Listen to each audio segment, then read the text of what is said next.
please join us, Vint. Thank you very much. I appreciate that. Is this thing functioning okay? The usual question is, can you hear me back there in the rear? And the correct answer to that is no, we ain't built that way, but that's okay. First of all, that was a very kind introduction. The normal shtick there is you say, of all the introductions I've had, that was the most recent. I want to thank Feroz particularly for inviting me to come and join you today. I think our exercise this morning was a lot of fun, and I got a chance to just momentarily meet some of you, and I expect that you will have some pretty extraordinary discussions and thoughts today. Unfortunately, I have to leave this afternoon about 1:30 or so before you get to the part where you save the world, which it was on the agenda in the afternoon part. So take notes, because I'd like to know what the solution is to that.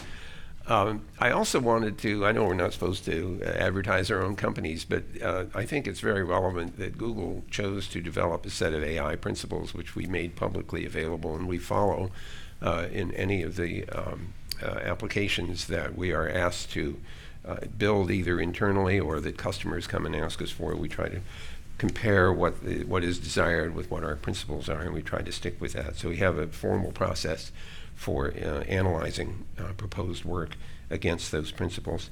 I wanted to bring up something that Jim Clifton, who's the head of Gallup, points out.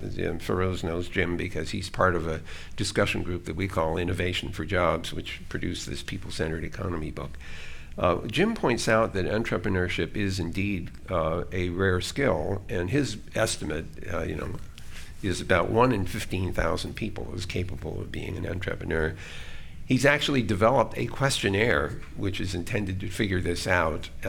If you don't know, Gallup used to be the company that did polling in order to figure out what people were thinking. For 70 years, they had 12 basic questions about, are you happy, are you unhappy? And then they started applying those to companies by helping companies figure out what their what their employees' attitudes were. And then they started gathering all that data in what they call the Gallup brain and applying it to advice that they would give to companies. They started a questionnaire system that was intended to help figure out what individuals were. It was called Strength Finder, and some of you might even have taken that test. I confess to you, the first time I heard about it, I thought, oh, this is going to be one of those things like the horoscope, which is written in very vague terms, and you can always kind of figure out there might be something there that applies to you. I was actually pretty impressed that the Strength Finder did a pretty good job of analyzing some 35 different traits and figuring out which of the top 5 that were most visible in your psyche. But Jim has developed this questionnaire to figure out whether somebody has talents as an entrepreneur. And in order to put this to test, he took his questionnaire and gave it to young people in the poorest parts of Mexico in order to see whether any of them would be identifiable as entrepreneurs. And then he personally invested in the companies that the high scorers proposed to build. One little gal was 15 years old. She noticed there were a lot of obese people, and that candy was a bad thing for them, so she wanted to find a way to make candy that was safe for obese people, which meant it didn't have as much sugar in it as other confections did. And he pointed out to me that she already had customers before she even had her company going. Then he pointed out to me that the primary purpose of a company is to not create money for shareholders, it's to create customers. And that's not a bad observation. So I certainly draw your attention to Gallup and Clifton and the many books that they've written. One other thing I want to, there are just a couple of other points I thought would be worth making up front before I go through the shtick that I've prepared. I'm sorry, it's not a shtick, it's supposed to be a talk, but anyway. And that's the effects of information and data pollution.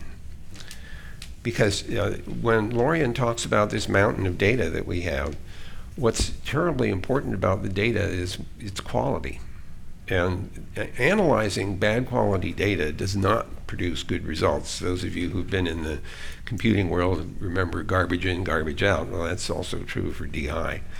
And so one of the most important things that we can think about is how to make sure the data that we're using to drive some of these processes is actually of very high quality. Just to give you a concrete example, you've heard of high-frequency trading, certainly, especially here we are in New York. People would try to get as close as possible to the computers that were on the exchange, and that meant, building optical fiber connections and doing other crazy things in order to intervene in transactions in order to maximize profit. It turns out that to do this sort of thing, you actually need to clean the data stream, because the actual ticker tape is full of all kinds of brokenness. And if you're trying to build algorithms, for example, that are based on watching the ticker tape, if you don't do some cleaning up of the data, your algorithm will just get random results. So, of course, some of us look at the stock market and guess that's sort of normal, that the results on the market are generally speaking random, because you can never quite figure out why. But anyway, the point here is that data pollution is a huge issue, especially if it's deliberate, which is one of the problems that we're seeing in the internet environment, particularly in social networking, and that's the kind of misinformation that's propagated through that system. And we saw this especially, I think, during the 2016 elections, where there's a substantial amount of disinformation and misinformation injected into the system. So to the degree that you conclude that information and data analysis is important, then you must also conclude the quality of the data has to be preserved. I think the other, I have to read my own writing. Yes, it says overhype of AI and ML. And this is another, I hope Lorian doesn't find this personally criticism, but I am nervous about the overhyping of artificial intelligence and machine learning. And so the rest of my talk is intended to deflate that overhype and to suggest ways in which we might approach this problem and hopefully set the stage for the discussions that you'll have during the day. First thing I want to point out to you is that artificial intelligence isn't, or machine learning, is not actually the only problem we have in the software space. The problem we have in the software space is software, generally speaking. Anyone here in this room who's had anything to do with writing software knows that first, it's a miracle when it works. And second, most of the time it has bugs. And often we don't notice that when we're writing the software. We often don't even notice it, no matter how careful we are, until it actually gets out in the field and is confronted with the real world inputs, real world misunderstandings by naive users. I mean, how could they possibly not understand my beautiful user interface? I mean, I carefully crafted it. I can tell you that it's really easy to design software that's hard to use. It's also really, really hard to design software that's easy to use. And we miss this. We allow engineers, and I used to be one, to design and build these things without fully appreciating how a naive user, which is most of us, is going to react to that software. And by extension, incidentally, it's even harder to make that software work for people with various kinds of disabilities, whether they're cognitive or physical. And that raises yet another swath of issues that are not quite germane to today's discussion, but they have a tangential importance, because to the extent that we think we can use AI and machine learning to improve the ability of people to use our software, we may be mistaken, that because there's no magic in machine learning. There is no magic. It is a very, let's say, it's a well-defined but not well-understood process. It uses techniques which are fairly straightforward, not so simple, but the mechanics are fairly straightforward, especially for multi-layer neural networks, which is where most of the energy and most of the hyperbole is coming from, multi-layer neural networks.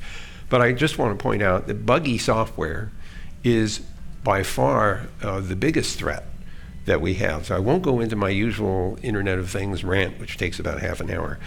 But I do want you to keep in mind that when we just put software into something and then turn it loose autonomously and expect it to work and rely on it, that we're taking a lot of risk.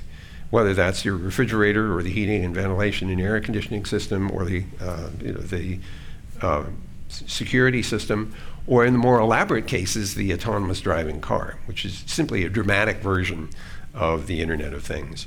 But in all of those cases, failure can be fairly hazardous depending on the nature of the failure. So if the heating and ventilation system turns the fireplace on and leaves it running 24 hours a day while you're on vacation for 2 months, it's conceivable that you'll end up with a house that burns down. That's fairly dramatic. On the other hand, if the refrigerator is not functioning, maybe your ice cream will melt, and that might not be the end of the world. The worst scenario is the one where the refrigerator has a little piece of software that is adjusting the refrigerator to keep everything cold.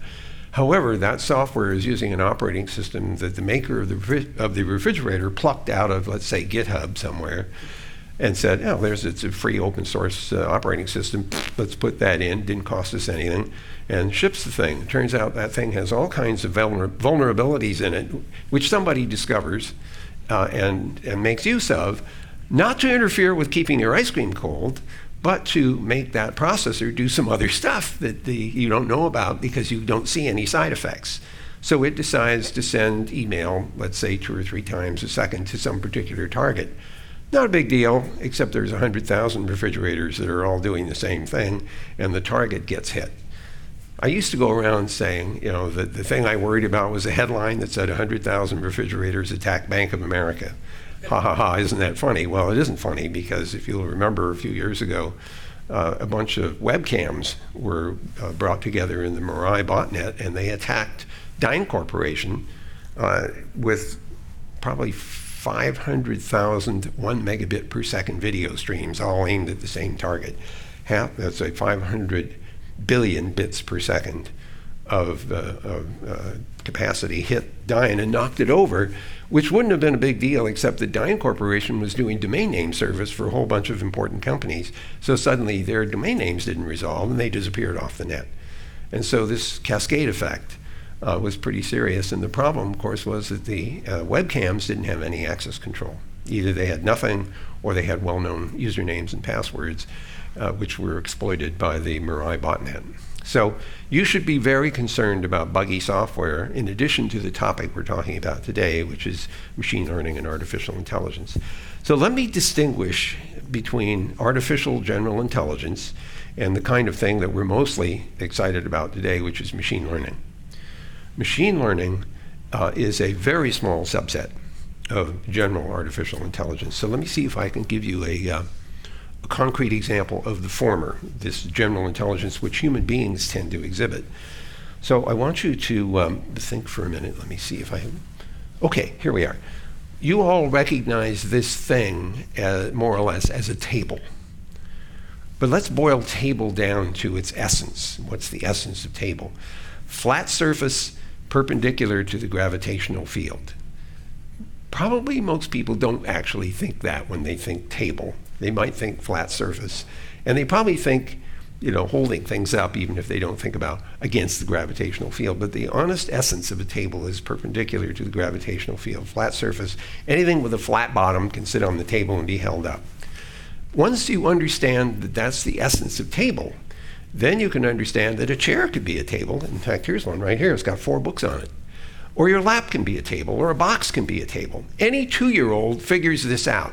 The 2-year-old generalizes from a very small number of examples, maybe only one, that a number of different things can serve as a table. That's general intelligence. That's not what machine learning does. Machine learning is, for the most part, and I don't pretend to be expert, so I'm already asking you to sort of be careful about believing anything I say, but machine learning is mostly about discovering relationships and correlations. It doesn't even necessarily exhibit causality. It just discovers correlations and the ability, for example, in the case of classification, to separate groups of things, whether it's images or other kinds of sensor information, into distinct groupings that it's been able to separate. So the thing that makes general intelligence so interesting, to me anyway, is that the sensory information that you get is turned into a model in our heads about which we can reason. And our ability to abstract from messy sensory information into a model that we can reason about is what gives general intelligence its power, because once we can reason about it, we can speculate about how things work, how things could work differently, how to solve problems with the way things are working because they're not working the way we want them to. This modeling and analysis capability is very far away from what machine learning can do. And so when people say, oh my God, the world is going to be taken over by artificial intelligence, I would argue if they're basing that on what they see machine learning doing, that's the wrong conclusion. Machine learning does some very, very impressive things, but it's very narrow and deep and very limited in functionality, despite the fact that it's often very dramatic. So I guess I want to, let me just take a couple of examples first. You remember the 1997 IBM computer, Deep Blue, played against Garry Kasparov and won. And that was considered to be a pretty dramatic demonstration because it had always been thought that chess was something that only human beings could cope with. Well, Deep Blue managed to rapidly look at a wide range of possible moves and many plies deep in order to decide what move to take next. And that particular that demonstration, while very, very impressive, did not imbue Deep Blue with the ability to do anything else. So the fact that it could play chess did not help solve any other problems that weren't chess.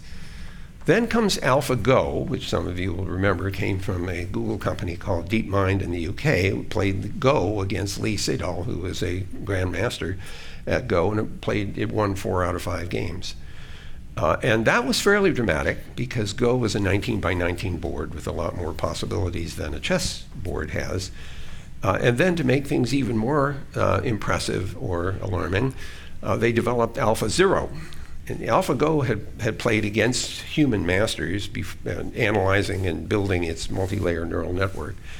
AlphaZero was just given the rules of Go and told to go play with itself, which it did for a few days, and it became almost as good as the AlphaGo system was in just a very brief period of time. But once again, I want to emphasize that this is a narrow and deep capability, but not a generalized capability.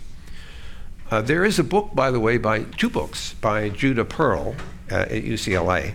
One of them is called The Book of Why, which is his most recent book, and the other one is called Causality.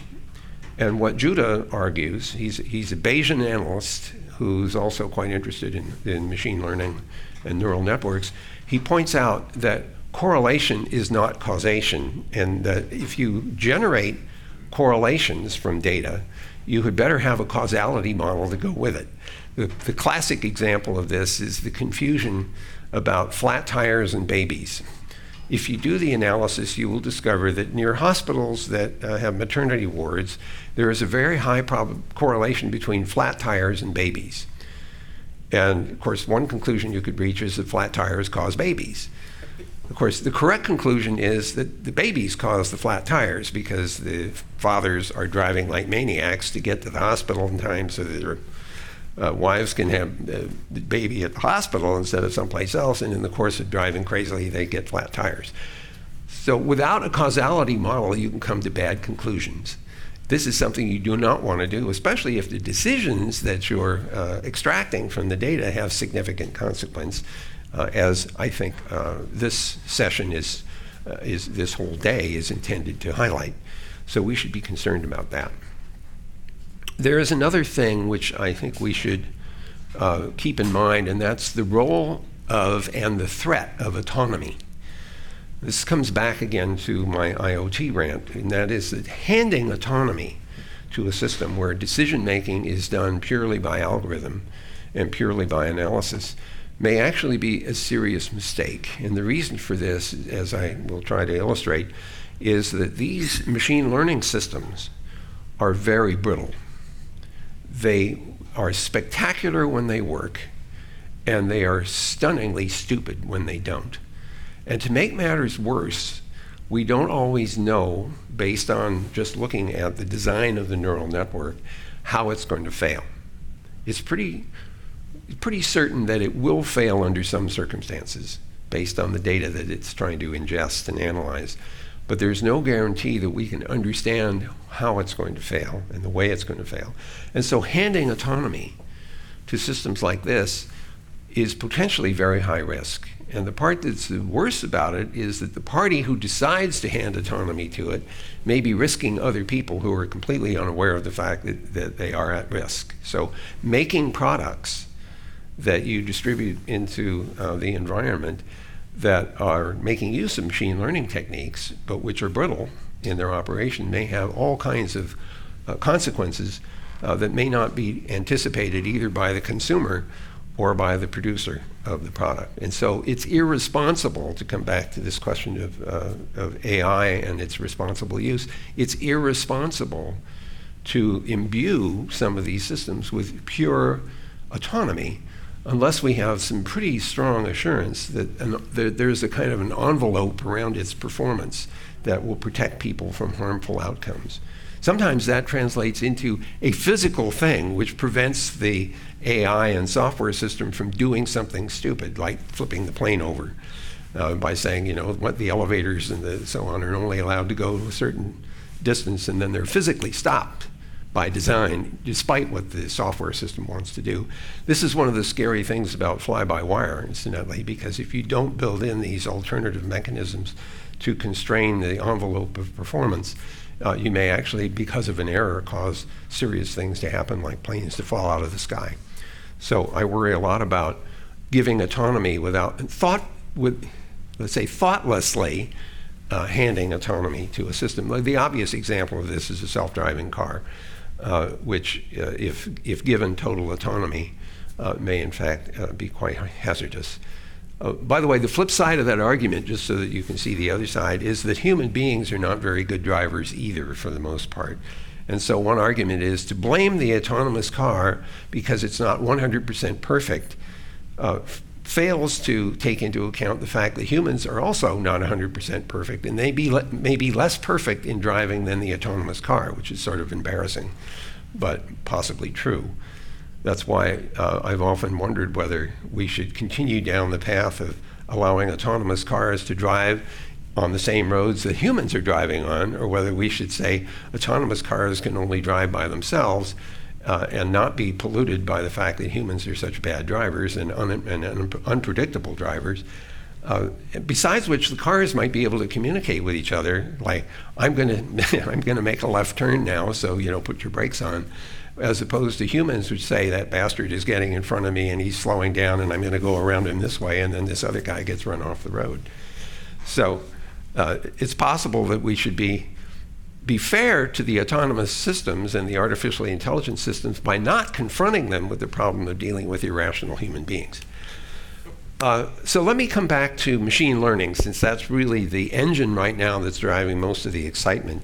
By the way, I'm hiding over here because my notes are over here instead of over there, because I put them on my laptop and I should have printed them out. But anyway, so let me start with the thing which has rattled some people in the machine learning world. It's called generative adversarial networks, or GANs. Some of you will have seen examples where a machine learning system has been trained to recognize and distinguish among a collection of animals: cats, dogs, kangaroos, crocodiles, and things like that, and maybe even other images as well that are not animals. It turns out that the way in which those machine learning systems recognize and distinguish among images is not the same as the way we do. So they take pixels, and let's say that you have a 100 by 100 image, 100 by 100 pixel image. That's 10,000 pixels, and for simplicity, imagine they're either black or white, just to make it simple. So the way the neural network works is that it takes those pixels and then it does things to them. It takes the pixels down into the first layer, decides what weights to associate with the pixels. It passes that information on to the next layer of the neural network in various and sundry ways, with all the pixels come down with their weights associated with them in a convolutional step, or maybe a subset of the pixels are passed to the next thing in a kind of abstraction step. And then at the end, the bottom comes out after whatever number of layers there are, saying it's a cat or a dog or a crocodile. But it's recognizing these things on a pixel by pixel basis, roughly speaking, as opposed to what we do. We look at an image and we abstract that image right away, early on, like pointy ears and long tail or kind of round body. I mean, these are abstracted properties of the images, as opposed to simply taking pixels and passing them through this multi-layer weighting system. So the reason that the image processing systems break is because they aren't based on abstractions particularly. So an example. How many here are comfortable with linear algebra? We have quite a few of you. So I don't need to go into any of the background of how that all works. It's easy to visualize vectors in a linear space. Imagine a three-dimensional vector, right? You have x, y, and z axes, and the vector is represented by the three numbers, x, y, and z.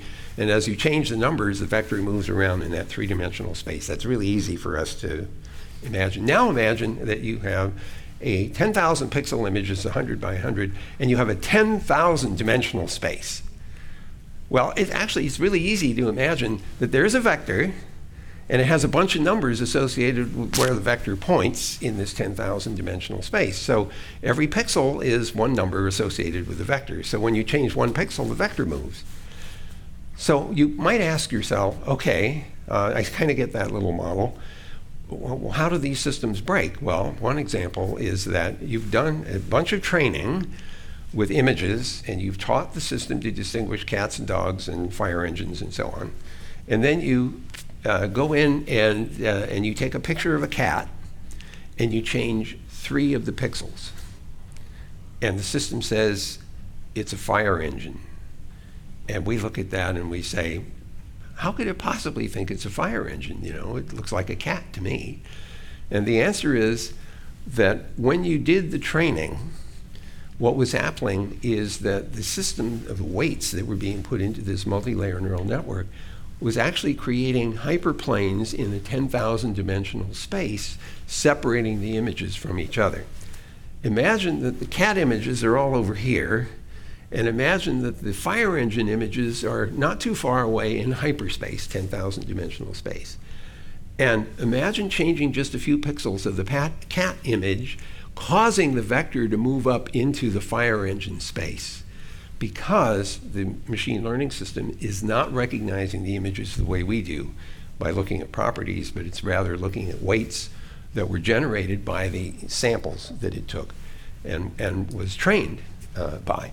So that's an example of a kind of brittleness in a machine learning system, and a lot of them have exactly that property. The problem we have is that we don't always know, after we've designed, built, and trained a multi-layer neural network, where it's brittle. We don't know how vulnerable it is to an image it never saw before. And I'm using images as an example, but you can imagine other things that the machine learning system might be trying to decide, like should you get a loan or not? Should we let you out of jail or not on probation? Or a variety of other decisions based on data that the system has been trained by and trying to optimize for. So the fact that it could be brittle in ways that we can't predict should cause you a certain amount of disturbance. Some of you should be levitating out of your seats by now thinking, how am I going to be affected by somebody else's decision to use these technologies to make decisions about me and my welfare and my health and everything else? So in terms of responsibility, it's not acceptable to design, build these systems and then release them without more deeply understanding something about the ways in which they might fail, and designing and building their use cases so that failure can be detected and prevented, or at least detected and mitigated against, without allowing these systems to cause unexpected harm. So I think the last point that I want to make, and then there's a little time for some discussion if you wish it, is just to ask, well, where does ethics fit into all this? And I've become increasingly concerned that this is both a personal and a corporate ethical dilemma.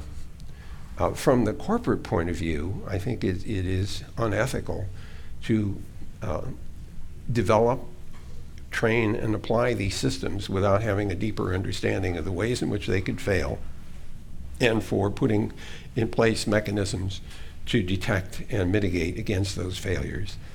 And I think that problem propagates down to individuals. If you're a programmer, this is true, by the way, of just general software, not just machine learning. I have the same feeling about software. For example, if someone designs a piece of software to run a particular device, let's say the refrigerator I mentioned before, and it's known that the software might have failure modes, it's irresponsible not to have a mechanism for updating the software. Moreover, it's irresponsible if you don't make sure that when the software arrives from somewhere, that the receiving device can figure out, A, where did it come from? Did it come from a legitimate source? And B, does it have integrity? Has it been modified on the way from the source to the destination? Digital signatures and hash codes and things like that are helpful in trying to make sure that the receiving device can figure out whether it should in fact apply that update. If it can't tell where it came from reliably, or if it can't be assured that the software has integrity, then it shouldn't be updating it. And I consider it to be irresponsible to design, build, and deploy systems that don't have these protections put into them. The same argument can be made for artificial intelligence and for decision systems that we build and offer to people to solve their problems. So I think I'll stop there and say that I hope for the rest of the day that you keep some of these concerns in mind, because at the end of the day, if we don't deal with those concerns, then we will have become part of the problem as opposed to solving it. So I'll stop there and ask whether there are people who would like to either disagree or amplify on some of these points. And already I have a question. I'm going to do the run around Geraldo bit here, partly because I'm hearing impaired and sometimes I have to lip read. So it's a shtick. That's what I meant before. Yes, sir. Thank you, Vint. I very much enjoyed your presentation. You want to tell everybody who you are? My name is Ian Shore, and I have a family office. And, just like to learn something new every day, which I did this morning already. My question is, what do you think about the perspective that says that AI may make you smarter, but it doesn't necessarily make you wiser?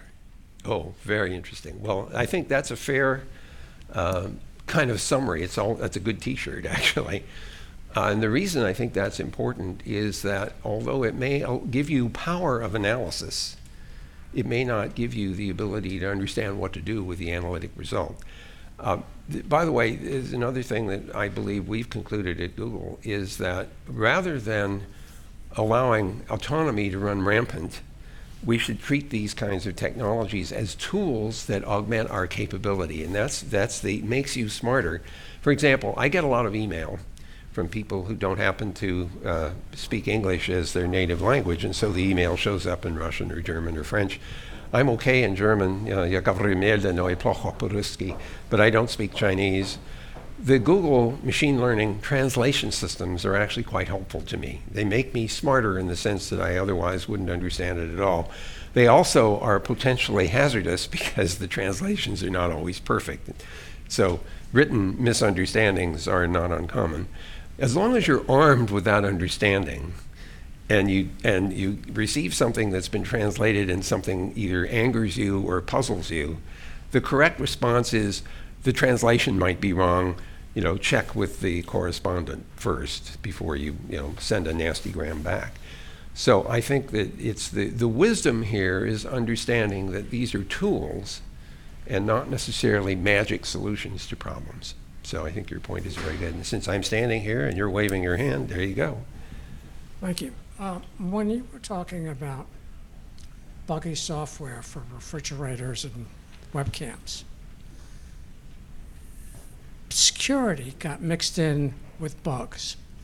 And I'm wondering if that's really the way you view it, or if they're two separable issues. Because security, presumably, can be designed in. It might be designed in badly, in which case it becomes buggy. Yes. But it's not necessarily buggy from the outset. Yeah, understood. So this is exactly correct. You may have a piece of software which does exactly what it's supposed to do, and it doesn't mess up, despite parameters that come in that are wrong. It says, okay, I know that's out of range and I won't act on that. But the actual formulation of the software might be vulnerable to an exploit. And so your point is exactly right, that just because it works for the purpose for which the software was built doesn't necessarily mean that it is invulnerable to exploitation by exploiting a vulnerability in the security. So you're absolutely right that just because it works doesn't mean it's secure. It's really hard to build secure software. And part of the reason for this, I got your question, you're coming next. One of the reasons it's so hard is that we no longer craft software the way we used to build our own chairs. I mean, we were the guy with the turntable and whatever else we needed to build the chair all by ourselves. Today we build pieces of software and then we grab libraries off the shelf. We integrate this with other pieces of software that we didn't design, so we don't even understand necessarily how they might interact with each other. It's kind of like drug interactions unexpectedly. And so our ability to design secure software, let alone functional software, has decreased over time because of this dependency on other people's software that we don't understand. I think this will probably be the last two questions because Feroz has got his hand up too. But let's take yours first. Thank you. My name's Chris. I'm a math teacher. In the very beginning, you said that you had the AI principles at Google, and from the outside of Google, the AI principles are great. People at other tech companies I've seen have praised them. At the same time, organizers of Google Walkout had warned us all that in all companies we should watch out for what Meredith Whittaker calls ethics theater, which is when you simply state principles and you don't have an operationalization of those principles and integrate into practice. So for those of us on the outside, we can read the principles, but we don't have any insider's knowledge of how what is the process? Like, how did those principles change process at Google and become operationalized? Mm-hmm. So in fact, we selected a collection of Googlers, which is what we internally call ourselves, to exercise the principles. In other words, any project that involves the use of AI that we are asked to help craft gets passed through this committee that looks at what the application is, how the AI tools that we make are going to be applied, and decide whether or not that particular project or that proposal that we're asked to bid on is going to violate those principles. And if they do, we won't bid. So it's intended that we avoid engaging our professional services in projects that we think are in violation of those principles. So there is, in fact, a committee which is reviewing all of the various contracts that we offer through our cloud services. And they don't get through unless the committee says they're acceptable. Yeah. Vint, it's been 50 years since the internet. Did you foresee that such massive concentration of wealth will happen because of the internet? And how do you see the next 50 years, your wish as to how the internet could be used in a fundamentally different way? So the honest answer is no. Remember that 50 years ago was literally when the ARPANET, the predecessor to the internet, was being put together. I was a graduate student at the time. And this was not one of those grand visions of what the world would look like 50 years from now. It was, we have this problem. It was an economics problem. The Defense Department, specifically the Advanced Research Projects Agency, was then supporting research in, guess what, artificial intelligence and computer science at about a dozen universities, Stanford, MIT, Carnegie Mellon, things like that. Every year, the computer science departments would say, you need to buy us another world-class computer this year so we can do world-class research.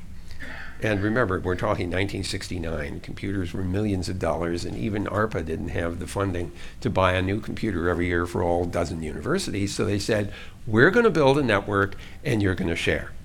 And everybody hated that. And they said, we're building the network anyway, because there wasn't any other option. Then the question was, how do you build a network to connect these disparate computers together? Because they were from IBM and HP and GE and a bunch of other companies that you don't hear of today as being computer makers. So everybody was into computers back then.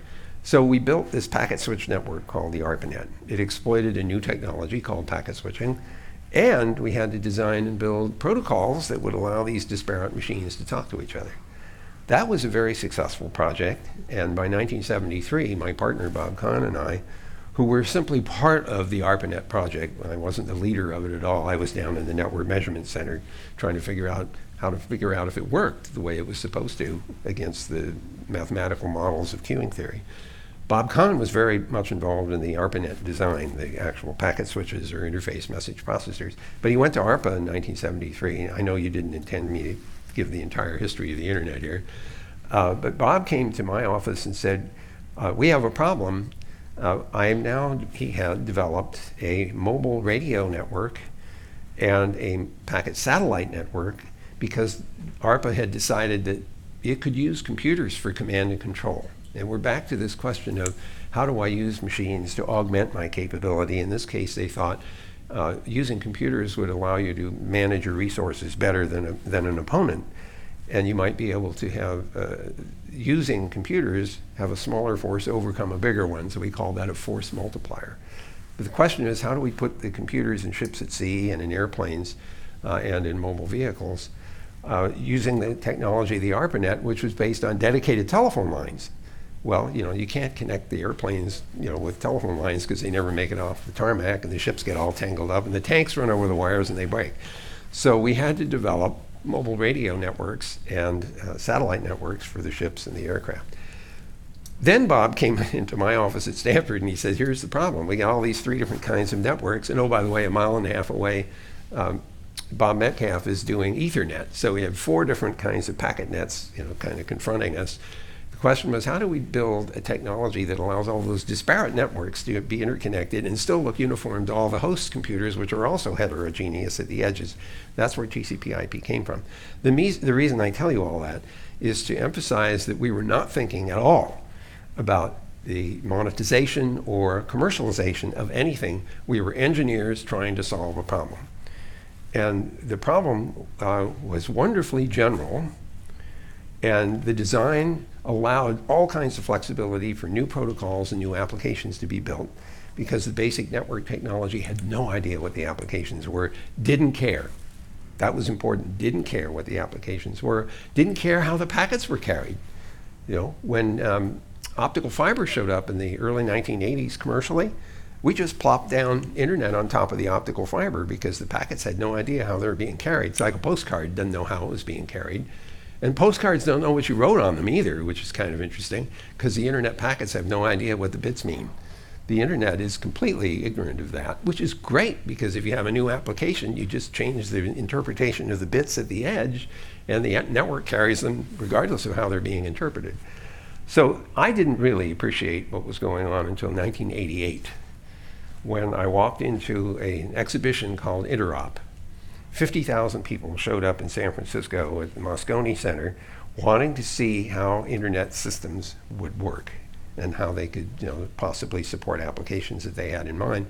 And at that point I realized that some people who were spending a lot of money to exhibit their products, like Cisco Systems and others, realized or believed that they were going to make a lot of money out of the internet. That's where I finally began to understand that there was a big business here. I didn't even appreciate at that point the concentration problem. To be really honest with you, I haven't fully appreciated that until the last year or so, when I realized that maximizing shareholder value was a really bad idea. There are other people who saw that before I did, but now the evidence of it is so in your face that you can't avoid that. That's not going to get solved by artificial intelligence and machine learning. That's going to get solved because we collectively conclude that our economic models are harmful to our society and need to be adjusted. And that's going to be a really tough transition. Okay, I think that's all the time we have. In fact, I know that's all the time we have. So thank you very much.